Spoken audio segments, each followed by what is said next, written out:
Welcome back to the Thom Hartmann Program. I'm Alex Lawson, filling in for Thom. Literally one of my favorite things to do in this town. It's really great to be back, and it's really great to be joined in studio by my great friend, Christina Gorczynski.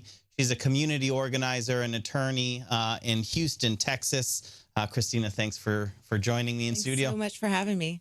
So you're in town for the Women's March, and we were just at a very interesting discussion and meeting around the resistance that's happening to Trump. This is real.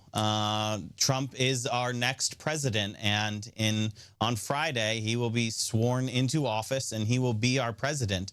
But that doesn't mean that all of his completely wackadoodle authoritarian ideas all of a sudden become American mainstream.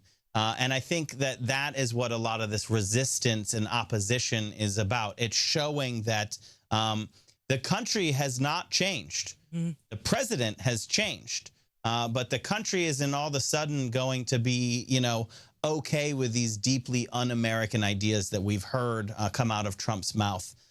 So that's kind of how I see a lot of what's going on. But how do you see it coming? Because D.C. is a distortion. There's a big distortion field around it. So what do you see it as coming in from Houston? I feel like we're staring down a speeding train that is coming at us, that we're only going to be able to stop with large masses of people to resist. And coming from Houston, Texas, the way we would say it is we feel like we're staring down the barrel of a shotgun.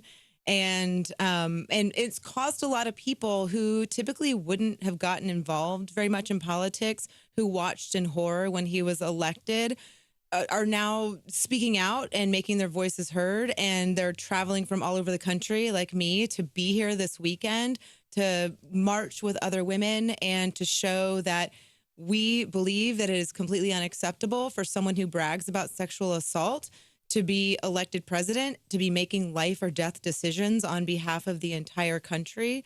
Especially, coming from Texas, 2 in 5 women in Texas have experienced sexual violence in their life. 1 in 5 men have experienced sexual violence in their lifetime.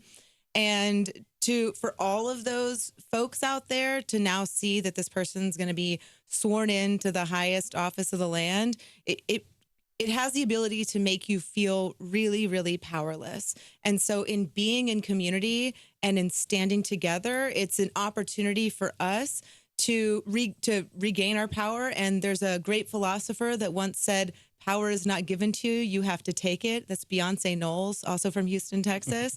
And it's true. It's time to take our power and not let him or his administration take that from us. I have a slightly different view on it. It's the same conclusion, but it's that there is no other power than the power that comes from the people. All power resides in the people. The illusion of what a strong man leader can do is make people feel powerless, but they can never actually take the people's power away.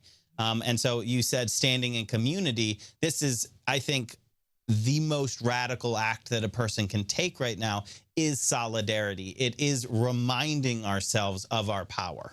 It is standing shoulder to shoulder with all of our sisters and brothers from everywhere around the country. And many of them we've never even met before. But we're going to stand in solidarity with them and remind people who are taking elected office. Exactly. That's not the power. The power is in the people.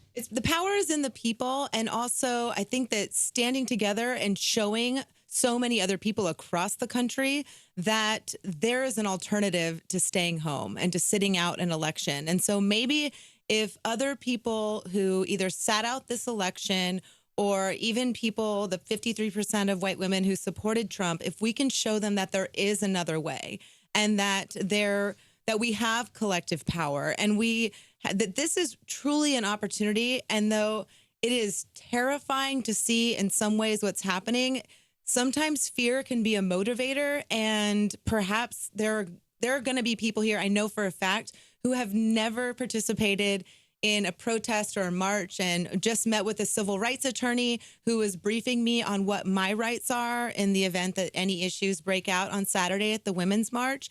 And I was asking questions on behalf of my friends who are feeling apprehensive about even showing up to exercise their First Amendment rights, where, we're completely nonviolent, we're peaceful people, and we deserve the opportunity to be heard. And to allow someone to make someone in elected office to make you feel like you don't have First Amendment rights. Some of the ways to counteract that are to show up in a group together, show up with buddies, make each other feel as comfortable as possible, but also know that you've got legal representation that's backing you up, and that you've made provisions and made arrangements in case something does happen. Something I want to talk about this more at length after the break, about treating participating in something like the Women's March as if you're going and hiking in the wilderness. You let your family know, you let your friends know, you let, post on social media. This is where I will be. There's some really, I think we got some really good tips on that. I want to close out this segment with this. I'm seeing the exact same thing. People are emailing me and texting me and calling me, and they're saying, I'm not political. And, like somehow people have thought that they could divorce their self from polity, from the duties, the civic duties that we all carry. And this has been a shocking event to so many people that they're like, wow. It's like some of them, and this was people who I argue with. Probably my most annoying arguments are, oh, it's all fake. My vote doesn't count. It's all, and then they're like, this is all it's all cooked already, and my voice. And then this happens, and they're like, whoa, wait a minute. So something I can tell you that I hear from people who don't vote. They tell me, well, I don't vote because I don't feel like I know enough about the issues, or I don't know enough about the candidates. And so I think something that happened this round is they saw that a whole bunch of people who know much less than they do got out and did vote. And that's what got this guy elected to office. And so I think for the first time, people are realizing that they do have power, and that they do know a whole lot more about the way that they want their lives to be led, and here in the United States. Yeah, and that if they don't exercise, that it's really that you can't. We don't have the privilege to divorce ourselves from the political reality that we live in, that actually the government through public policy affects us, and our duty is to work in that system. And yes, it takes time and effort. And a mission to act is an action. Yeah, exactly. I'm Alex Lawson, filling in for Thom on the Thom Hartmann Program.